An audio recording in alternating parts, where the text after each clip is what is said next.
पूजा मत करो, यह एक वेस्ट ऑफ टाइम है। भगवान सुनते तो है नहीं, मेरे पास और भी इम्पोर्टेंट काम है। आई एम श्योर आपने ये बात कहीं ना कहीं किसी ना किसी से ज़रूर सुनी होगी। एक वक्त था जब मैं भी यही सोचता था। फैमिली बोलती थी कि पूजा कर लो, या तो इग्नोर करता था या फॉर्मेलिटी के लिए कभी कभी कर लिया। लेजीनेस भी फील होती थी पूजा करते टाइम, और एक बड़ा सा डाउट रहता था कि क्या भगवान मेरी बात सुनने वाले हैं। उस वक्त लगता था कि पूजा तो सिर्फ एक कस्टम या रिचुअल है, एक पुरानी परंपरा है जो जनरेशन से चलती हुई आ रही है। बट फिर मुझे एक बात समझ में आई कि पूजा कैसे करनी है वो इम्पोर्टेंट नहीं है, पूजा क्यों करनी है यह समझना ज़रूरी है। और इस क्लैरिटी ने पूजा को देखने का मेरा नज़रिया बदल दिया। आज वही क्यों, वही क्लैरिटी मैं आपके साथ डिस्कस करना चाहता हूँ। क्योंकि पूजा सिर्फ एक रिचुअल नहीं है, it is actually a powerful tool to build a stronger life. Before we start, I want to ask you a question. Do you think God exists? कुछ लोगों का मानना है कि गॉड 100% होते हैं, कुछ लोगों का मानना है नहीं होते। ये दो डिफरेंट स्कूल्स ऑफ थॉट्स हैं जो कि हमेशा रहेंगे। डिफरेंट रिलीजन्स गॉड को डिफरेंट नाम देते हैं। कोई भगवान कहता है, कोई अल्लाह कहता है, कोई जीसस कहता है। बट एक बात कॉमन है, हर आदमी ये मानता है कि हमसे बड़ा कोई है, हमसे कोई पावरफुल है, चाहे हम उसे नेचर कहें, यूनिवर्स कहे या गॉड कहे। आप लाइफ का एक मोमेंट याद कीजिए जब आपने कोई चैलेंज फेस किया हो, चाहे कोई एग्जाम हो, कोई इंटरव्यू या कोई डिफिकल्ट कन्वर्सेशन, जब आपके पेट में नर्वसनेस फील होती है। ऐसे सिनेरियो में हम हमेशा या तो ऊपर देखते हैं या फिर मन में बोलते हैं कि सब ठीक हो जाए। चाहे आपने कभी कोई रिचुअल्स फॉलो किए हो या नहीं किए हो, बट आप एक इनविजिबल सपोर्ट सीख करते हैं जिसे कहते हैं ट्रस्ट। ट्रस्ट कि कोई मेरे साथ में है, मैं अकेला नहीं हूँ। कोई भी पावर, चाहे से वो गॉड हो, नेचर हो, यूनिवर्स हो, मेरे साथ है। और ये एक ऐसा ट्रस्ट है जो हमें वीक नहीं बनाता, हम किसी पे डिपेंडेंट नहीं होते, बट ये ट्रस्ट हमें स्ट्रांग बनाता है, पावर देता है। जैसे एग्जाम्पल की बात करें तो महाभारत में अर्जुन एक बहुत शक्तिशाली योद्धा था, बट जब लड़ाई करने की बात आई तो उन्होंने अपना धनुष नीचे रख दिया और कहा मैं लड़ाई नहीं कर सकता। उन्होंने अपना सारा ट्रस्ट कृष्णा पे दिखाया कि आप मुझे गाइड कीजिए कैसे करना। सो उन्हें ट्रस्ट था कि जो कृष्णा कहेंगे वो सही होगा और मैं उसकी बात मान के आगे काम करूंगा। तो उन्होंने कृष्णा को सुना, ट्रस्ट रखा और फिर आगे महाभारत के युद्ध में लड़ाई की। ऐसे ही यदि हम रामायण में देखें तो हनुमान बहुत शक्तिशाली थे, बट उन्हें अपनी शक्ति याद नहीं थी। बट जब उन्हें जामवन ने बताया कि तुम इतने शक्तिशाली हो, तो वो समुद्र पार करके लंका पहुंच गए। क्यों? क्योंकि उन्हें ट्रस्ट था कि यदि उन्हें कोई कुछ बोल रहा है तो वो वैसा कर सकते हैं। सो फेथ हमें अनस्टॉपेबल बनाता है। ट्रस्ट के साथ एक बहुत और इंटरेस्टिंग चीज़ होती है जो कि वो बताती है हमको कि हमें चीज़ों का काफ़ी बार इंतज़ार भी करना पड़ता है। जैसे कि महाभारत की बात करें तो आई एम श्योर सबको पता होगा कि पांडव को 14 साल के लिए वनवास जाना पड़ा था। तो यदि हम देखें तो क्या पांडव 14 साल से पहले वापस आ सकते थे? क्या उनके पास इतनी पावर थी कि वो पहले आ सकते थे और अपना राइट मान सकते थे? शायद हाँ, शायद ना। बट वो 14 साल से पहले नहीं आए। उस पीरियड को उन्होंने यूज़ किया, काफ़ी अलायंसेस बनाए, अपने पावर गैदर की, पूजा किया, भगवान से आशीर्वाद लिया, और 14 साल बाद में वो अपना राइट मांगने आए। जब नहीं मिला तो उन्होंने महाभारत का युद्ध लड़ा और युद्ध को जीत गए। पांडवों ने अपने वनवास को एक पनिशमेंट की तरह नहीं लिया, उन्होंने इसे एक अपॉर्चुनिटी की तरह लिया और खुद को स्ट्रांग बनाया। सो यहीं से हमको एक बहुत इंपॉर्टेंट लेसन मिलता है जो कि है पेशेंस। बट यदि हम आज की बात करें तो लोगों में पेशेंस नहीं है। हर चीज़ में इंस्टेंट ग्रेटिफिकेशन चाहिए। यदि हम कुछ काम कर रहे हैं तो तुरंत रिजल्ट आना चाहिए। यदि कुछ फेलियर हुआ तो वो लोग चीज़ें छोड़ देते हैं। यदि सोशल मीडिया के ज़माने में देखें तो पेशेंस और भी कम होता जा रहा है। यदि आप रील देख रहे हैं और एक जगह नेट थोड़ा स्लो हुआ तो आप सीधा स्वाइप करके आगे निकल जाए। लेकिन महाभारत हमें बताता है कि waiting is not waste, it is an opportunity. Patience आपको आना चाहिए, तभी आप लाइफ में कुछ बड़ा कर पाते हैं। और ये पेशेंस आपको प्रेयर या पूजा से बेटर कोई नहीं सिखा सकता। बिकॉज जब हम पूजा करते हैं तो हमें पता होता है कि हमें इंस्टेंट ग्रेटिफिकेशन नहीं मिलने वाला, हमें डिवोशन के साथ पूजा करनी होगी और फिर आउटकम धीरे धीरे आएगा। स्ट्रेंथ का एक और सोर्स भी होता है, ध्यान लगाना। Let me ask you another question. आप में से कितने लोगों ने सेक्रेड हनुमान चालीसा पढ़ा? हनुमान चालीसा में 40 वर्सेज है। अब आप बताइए, आप में से कितने लोगों को वो 40 वर्सेज याद है?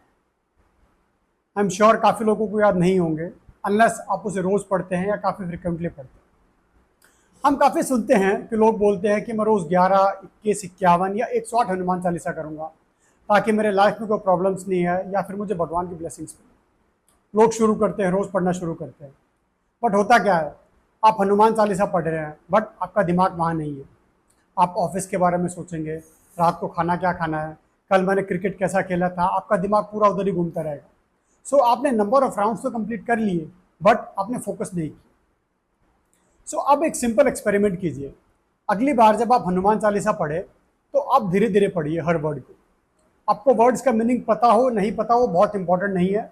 यदि आप पता कर सकते तो अच्छी बात है, नहीं भी कर सकते तो आप हर वर्ड पे फोकस दीजिए, उसको धीरे धीरे पढ़िए। उसको पढ़ने से आपका एक फोकस बिल्ड होगा, आपका दिमाग उधर ही रहेगा और वो फोकस सिर्फ आपको हनुमान चालीसा या पूजा में ही नहीं, आपके लाइफ के हर एरिया में काम आएगा। चाहे आप पढ़ाई कर रहे हैं, चाहे आप घर पे टाइम स्पेंड करते हैं, चाहे आप ऑफिस में काम करते हैं। यही बात हमको बुद्धिज्म में भी बताया गया है, विपासना मेडिटेशन, जहाँ बोलते हैं कि माइंड आपका हमेशा भटकता रहता है। जब आप मेडिटेशन करने बैठते हैं तो आपको माइंड को बार बार अपने ऊपर वापस लाना होता है, सो दैट आपका फोकस एक चीज़ पे बना रहे। सो अगली बार जब आप पूजा करें या फिर ध्यान करें या फिर आप कुछ सेक्रेट बुक पढ़ रहे हैं तो एक बात ध्यान रखें, that I don't have to rush, मुझे कुछ जल्दी नहीं है। आप पढ़िए फोकस के साथ, आपका माइंड आपको थैंक यू बोलेगा कि आपने उसका फोकस डेवलप कर दिया, which can be use at multiple places. Mind का फोकस बढ़ाने के साथ में एक चीज़ और इम्पॉर्टेंट है कि हम ध्यान रखें कि हमारा अहंकार नहीं बढ़े। आपने देखा होगा कि गुरुद्वारा के बाहर काफ़ी जगह लंगर लगता है, जिसमें काफ़ी बड़े बड़े लोग, कोई बिजनेसमैन है, कोई पैसे वाला आदमी, स्पोर्ट्स पर्सन, वो लोग आते हैं और काफ़ी तरह के काम करते हैं, जैसे कोई साफ सफाई कर रहा है, कोई बर्तन धो रहा है। आपने कभी सोचा है कि सब बड़े बड़े लोग ये सब काम क्यों करते हैं? Because they want to learn one thing which is humility. Humility का मतलब है कि आप ये मानते हैं कि आपसे ऊपर कोई है। इसका ये मतलब नहीं कि आप खुद को कम समझते हैं। It doesn't mean that you are thinking less of yourself, it means you are thinking yourself less without arrogance. जब आप पूजा करते हैं, प्रेयर करते हैं, तो आप मानते हैं कि कोई पावर है जो आपसे बड़ी है। और जब आप ये मान के चलेंगे कि कोई पावर मेरे से बड़ी है, कोई स्ट्रॉन्गर है, तो आप में ह्यूमिलिटी आएगी। बिकॉज यदि आपको लगने लगा कि मैं ही सबसे बड़ा हूँ, मुझे सब कुछ आता है, मेरे से बड़ा कोई है ही नहीं, तो आपका अहंकार, एरोगेंस, ईगो बढ़ेगा। बट जब ये मान लेंगे कि मुझसे बड़ी कोई पावर है जो मेरी भी मदद कर सकती है और लोगों की मदद करती है, तो आपका अहंकार कम होगा और आप ह्यूमिलिटी सीखेंगे। यही चीज़ हमने काफ़ी धर्मों में भी देखा है। जैसे बाइबल में एक इंसिडेंट है जब जीसस किसी एक अपने डिसाइपल के पैर धोते हैं। सो ये दिखाया गया है कि भगवान भी किसी आदमी की मदद करने में पीछे नहीं रहते। सो पूजा एक बहुत अच्छा जरिया है जहाँ से आप ह्यूमिलिटी सीख सकते हैं, जो आपको हमेशा बताएगा कि आप एक नॉर्मल आदमी हैं जो बहुत बड़ी दुनिया में रह रहे हैं और आपसे ऊपर भी कोई लोग हैं। और जब आदमी हम्बल हो जाता है तो लाइफ में ऑटोमेटिक गुडनेस अट्रैक्ट करता है। आपने कंसेप्ट सुना होगा लॉ ऑफ अट्रैक्शन, जो हमें बताता है कि यदि हम कुछ सोचेंगे, उसके बारे में बार बार सोचते रहेंगे, उसके बारे में ही पढ़ेंगे, देखेंगे, तो वो चीज़ हमारे लाइफ में ज़रूर होगी। जैसे कि अगर हम कुछ अच्छा सोच रहे हैं और उसी के बारे में पढ़ते रहें, उसी के बारे में सोचते रहें, तो हमारे साथ कुछ अच्छा होगा। यदि हमारे कुछ चाहत है, हमें कुछ चाहिए, तो हमको मिल जाए। यदि हम कुछ नेगेटिव सोचते रहेंगे तो बार बार हम नेगेटिव सोचेंगे, उसके बारे में कि ऐसा हो गया तो वैसा हो गया, तो हमारे साथ नेगेटिव ही हो। इसी तरीके से पूजा भी एक लॉ ऑफ अट्रैक्शन है, जहाँ पे आप बहुत स्ट्रांग फेथ रखते हैं कि आपके साथ कुछ अच्छा होगा, आपको बिलीफ होता है। इस तरीके से आप गुडनेस अट्रैक्ट कर रहे हैं और अपने माइंड को प्रोग्राम कर रहे हैं कि आपके साथ अच्छा होने वाला है। जैसे जैसे आपको फेथ बिल्ड होता है, आप पूजा करते हैं, और जब आपको फेथ बिल्ड होगा तो आप साथ में एक्शन भी लेते हैं। सो फेथ प्लस एक्शन आपको आउटकम दिलाते हैं और आप जो सोचते हैं वैसा ही होता है। जैसे हम रामायण में देखें तो हमने शबरी के बारे में सुना था। शबरी हमेशा चाहती थी या हमेशा सोचती थी कि मेरी एक दिन मेरे प्रभु राम से मुलाकात होगी। वो हमेशा अपना घर साफ रखती थी, हमेशा वेट करती रहती थी कि भगवान आएंगे। लोगों को लगता था अरे क्या कर रही है, ऐसा थोड़ी होता है। बट एक दिन भगवान आए और उससे मिले। यही बात हमें बाइबल भी बताती है, ask and it shall be given to you, seek and you will find it. यदि आप पूछेंगे, कुछ ढूंढेंगे, तो आपको ज़रूर मिले। सो जब आप पूजा कर रहे हैं तो सिर्फ आप रिचुअल्स नहीं कर रहे हैं, आप एक सीड प्लांट कर रहे हैं, गुडनेस का सीड, और आप उसे वाटर करते हैं फेथ और एफर्ट के साथ। जिससे आपके फ्लावर ज़रूर ब्लॉसम होगा, आपको आउटकम ज़रूर मिले।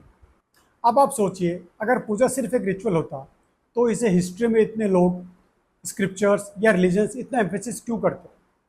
बिकॉज पूजा सिर्फ एक रूटीन नहीं है, पूजा एक तरीका है खुद को बदलने का। पूजा हमें सिखाती है ट्रस्ट करना, फोकस बिल्ड करना, पेशेंस रखना, हम्बल रहना और सबसे मेन गुडनेस अट्रैक्ट करना। जब ये क्वालिटीज़ हमारे अंदर आती है तो लाइफ ऑटोमेटिक ट्रांसफॉर्म हो जाती है। सो अगली बार जब आप कोई पूजा करें या छोटा सा रिचुअल्स भी करें, सो याद रखिए ये कोई कस्टम नहीं है, यह एक लाइफ चेंजिंग एक्सरसाइज है जिससे आप अंदर से स्ट्रांग और बाहर से ग्राउंडेड होंगे। So puja is not about god listening to you, it is about you listening to yourself and making your life better and beautiful.